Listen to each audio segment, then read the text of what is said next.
Clearly you summoned the mythical beast Keelan, but chose to sell it at a low price and buy a low-grade demon snake at a high price. Everyone was puzzled by your actions, but you just smiled without explaining. You knew that this ordinary demon snake would become a city-destroying beast in a few years. Qian walked in, his face suddenly darkened. Who the heck are you? This is our family matter, none of your business. As he loosened his grip, Lin Yuqing quickly shrank back, stuffing the bank card from the bedside table into her pocket. Who I am is not important. Try touching Lin Yuqing again and you'll see what happens, Qian said. A huge force pulled her out directly. Before she could speak, she was punched hard in the face, causing her to stagger and fall to the ground. Husband, you dare hit me. Tang's wife, seeing this, rushed at Chuyan like a madwoman. A crisp slap echoed as Chuyan slapped the crazy woman in front of him. Tang's wife felt her face burning and soon it swelled up. She covered her face, unable to believe that this young man dared to hit her. I'm calling the police right now. This counts as a civil dispute. Even if I cripple you today, I can just pay some money. I have plenty of money. But do you want to lose a leg or an arm? Qian's blunt words enraged Tang on the ground. Who the hell do you think you are, telling us to get lost? Her arm summoned a flash of light, and a half-human tall thunderdog appeared beside her. The thunderdog's earth-yellow fur stood on end, its body crackling with electricity. More striking were its fangs and claws, seemingly made of some kind of steel. Steel Fang, kill him.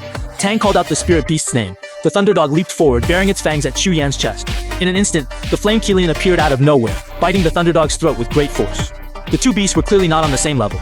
The thunderdog, overwhelmed by the immense power, was thrown back due to inertia. The flame Keelan pinned it down with its front paws, subduing the violent spirit beast in just a few seconds. Tang couldn't believe that this young man, about the same age as Lin Yuqing, had such a powerful spirit beast. He looked like a high school student, having only trained for 3 years, yet his spirit beast was no match for his. Even with the advantage of a sneak attack, the thunderdog had no chance to retaliate. Who exactly are you? Tang asked fiercely, his cheeks reddening as the area hit earlier began to bruise rapidly. That money is mine. If you want to touch my money, you're against me, Shulian said calmly, not taking the two seriously. What do you have to fight me with? The thunderdog is in my hands. Do you still want your spirit beast? Transfer 30,000 and you can leave. Shulian smiled, opening a payment code on his phone and holding it out to Tang. Tang and his wife exchanged glances, seemingly unable to grasp the logic of the situation. Are you saying you asked grandma for money, then got beaten, and now the person who beat you is asking you for money? Is this a joke? The suffocating memory made it clear they didn't want it. The flame Kylan applied a little pressure with its mouth, and the thunderdog let out a heart-wrenching howl. No, I'll give it. Tang stumbled over to Shulian, trembling as he took out his phone and entered the password. With a ding, the sound of a successful transaction rang out. Shulian grinned. See, you have money! Alright, you can leave now. After speaking, Shulian gave Tang a kick to the waist. The two didn't dare linger, scrambling out of the ward. Old lady, you're really muddle-headed. Have you considered Lin Yuqing's feelings? Even in front of Lin Yuqing's grandmother, Shulian was still blunt. That money was given by me, but that doesn't mean you have the right to dispose of it. It's for your treatment, not to help out relatives. Lin Yuqing gently tugged on Shulian's sleeve. Shulian, grandma is a bit confused, don't blame her. I'll find a way to repay that money. Shulian waved his hand, smiling at Lin Yuqing. Alright, consider it a loan from me. There's $1 million in the card. It shouldn't take that much just for treatment. Use the rest to buy some equipment and medicine to prepare for the college entrance exam. Only when Lin Yuqing nodded heavily did Shulian feel relieved. The old lady's illness was urgent, but he feared Lin Yuqing's pride would be hurt. Fortunately, this little girl knew how to handle things. Soon, Shulian called for professional care and then left the ward with Lin Yuqing. Initially, Lin Yuqing was reluctant, feeling she had already taken advantage of the million. But when Julian said having a beautiful girl by his side would be impressive, she agreed. Hearing the announcement, Julian got up from his seat and walked out the door. He wasn't sure if it was his imagination, but it seemed like there was a faint gaze watching him. He guessed it might be trouble from the underground beast fighting arena earlier. However, Julian didn't care. Lijiazui, being the most prosperous area of Zhonghai City, had more police presence. Could a robbery really happen in a mall? Since it couldn't threaten him, he decided to ignore it. Julian led Lin Yuqing to the Golden Fish Grill with ease. Although Julian had never been here in this life, he had fond memories of it from his past life. He had worked here for half a year. At that time, he had fallen to the point where people called him a waste. After burying his mother, he became homeless, wandering until he stumbled upon the back door of this grill. Watching a dozen chefs working methodically in the kitchen sparked his desire to become one of them. As a service industry, being a chef couldn't be replaced by spirit beasts, unlike labor on construction sites. Even though Shulian had become an ordinary person, he could still do it. So whenever he had free time, he would beg on the street and occasionally come here to watch. However, his behavior was soon noticed. One day, a chef, taking a break to smoke, saw Shulian's sneaky behavior and thought he was trying to steal. The chef grabbed Shulian by the collar, treating him like a caught thief, which quickly drew a crowd. The crowd's gaze crushed Julian's fragile pride into dust, but he had no way to explain. Who would believe a disabled beggar wanted to learn culinary skills to make a living? I knew something was going missing these past few days. So it was you. The chef raised his burly arm, ready to punch Julian in the face. The hall manager, unable to stand the behavior, stepped forward, pulling the chef away. He dispersed the crowd and chased away the aggressive chef, then made a bowl of hot fried rice for Julian. He was the only person who treated Julian like a human during his days of wandering. After learning about Julian's situation, the hall manager decisively kept Julian in the back, responsible for simple tasks like washing vegetables or cleaning. This manager of the Tang dynasty, surnamed Wang, named Wang Tang, previously had another identity as the only son of the Wang family, which dominated the entertainment industry in Zhonghai City. It can be said that even Wang Zeking did not have the qualifications to be promoted by Wang Tang. After all, the Wang family controlled most of the entertainment industry in Zhonghai City, which was naturally not something a small pharmaceutical company like Wang Zeking's could compare to. As for why it was previously, it was because an organization called the Tianqiong Church launched a terrorist attack, and overnight, the entire Wang family was wiped out. Only Wang Tang, who was out partying the night before, escaped the disaster. But what could a young master like Wang, who only knew how to have fun all day, do about this tragedy? Perhaps this was the reason the Tianqiong Church spared him.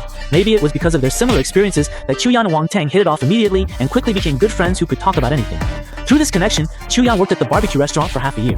Then, one day, Wang Tang vanished like a wisp of autumn wind, taking only a few fallen leaves with him. He didn't even leave a message when he left. Without Wang Tang's protection, Chuyan was directly kicked out of the barbecue restaurant. It wasn't until the following year that Chuyan saw his old friend again, but it was on the big screen outside a shopping mall. Wang Tang's photo was printed on it, smiling at the camera. However, the photo was in grayscale, and the subtitle read, Wang Tang, code number 531. Since joining the Longuo Reverence Bureau last year, he infiltrated the management of the Tianqiong Church as an undercover agent. During the encirclement operation against the Tianqiong Church on April 28th, he provided crucial intelligence for our side, but was subjected to endless torture by the enemy. Unfortunately, despite all-out rescue efforts, he succumbed to his injuries on April 29th at the age of 24. To commemorate his heroic contribution, code number 531 will be permanently sealed. It is because of the silent sacrifices of these heroes that we can enjoy the peaceful life we have today. Let us remember this hero and pay the highest respect to Comrade Wang Tang. Among the crowd of people standing in silent tribute at the mall entrance, a particularly noticeable figure with a missing limb was seen. He hobbled against the crowd with a cane, his body hunched and trembling violently, as if a gentle breeze could easily blow him over. He kept his head low, seemingly trying to hide something. Unintentionally, a tear slipped from the corner of his eye and silently fell onto the cold ground. Perhaps this tear, like Wang Tang, was as brilliant as a firework when it fell, leaving a beautiful memory even if it was brief.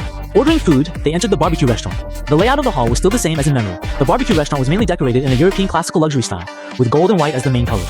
The warm yellow European crystal chandeliers sparkled brightly, illuminating the relief murals on the walls, making it extremely luxurious. Lin Yuqing looked at Chuyan, completely not expecting to be brought to such a high-end place, appearing somewhat uneasy. She reached out a hand and gently pinched the corner of Chuyan's clothes. The diners here were numerous, and at a glance, they all seemed to be of considerable wealth, tasting food while conversing, giving off the vibe of urban elites from a TV drama. This made Chuyan and Lin Yuqing's attire seem somewhat out of place here. In the previous life, Chuyan had never appeared in the dining area because of her disability. Appearing in such a high-end place was obviously inappropriate. She could only come here to clean after closing time. Welcome to Ember's Golden Fish Mirror, a voice interrupted Chuyan's thoughts. Hello, do you have a reservation? The supervisor nearby crossed his hands in front of him, wearing a professional fake smile. Since he could sit in this position, he must be very good at judging people. Looking at Chuyan and Lin Yuqing's plain attire, he obviously mistook them for poor students who accidentally walked in, thinking they might leave soon. After all, this was one of the top locations in Zhonghai City, and just one meal here would cost about 30,000 per person. Not for anything else, or just because the ingredients used in this barbecue restaurant were all sourced from water, land, and air farming retail. Yes, reserved under the name Chu, VIP 618, Chuyan said calmly, without any expression on his face. This calm attitude shocked the supervisor. He suddenly realized that the young man in front of him was the guest who called. The VIP box of the Golden Fish Mirror was not something just anyone could book. At least a black gold card from the Central Bank of Longuo was required, and the condition to obtain a black gold card was at least 8-figure asset recognition and spending exceeding a certain amount within a month. A distinguished guest, definitely a distinguished guest. Thinking of this, the supervisor's attitude took a 180-degree turn, quickly nodding and bowing as he led Chuyan through the hall. Along the way, diners frequently glanced at the two young people who made the usually calm supervisor so respectful, feeling curious. The two followed the supervisor, took the elevator to the 3rd floor, and after several turns, stopped at the entrance of a private room. It was a small private room that could accommodate 10 people dining together. Chuyan casually pulled over a chair and sat down. The layout inside the private room was similar to the outside, just more private, and each was equipped with a dedicated attendant. Lin Yuqing silently sat next to Chuyan. She had never been to such a place, so she was afraid of doing something that would make the nearby waiter laugh at her for being a country bumpkin. The supervisor who brought Chuyan and the female attendant inside the private room exchanged a few words, with a genuine smile on his face, bowed, and walked out of the private room.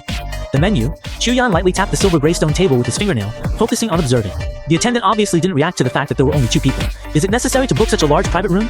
Hello, please give us the menu, Lin Yuqing said timidly.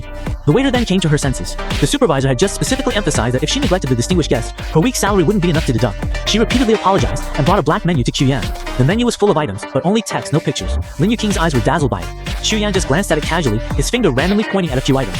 This, and these. Yuqing, is there anything else you want to eat? Don't be shy. Lin Yuqing's face turned slightly red at this ambiguous address. You order, I'm fine. Okay, then let's add a Yulin swan cake and Bixia green ox cheese ice cream. Chuyan handed the menu to the attendant. You even know the hidden menu, definitely an expert. Alright, I'll pass this on right away. Please wait a moment for your arrangement. You can go out first. I'll call you if needed.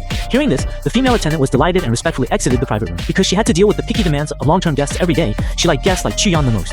After a while, she knocked on Chuyan's room door, holding a tray. Here, sir, the first appetizer, orange water green nest beef with garlic butter. The drink is wine made from grapes obtained from the secret realm.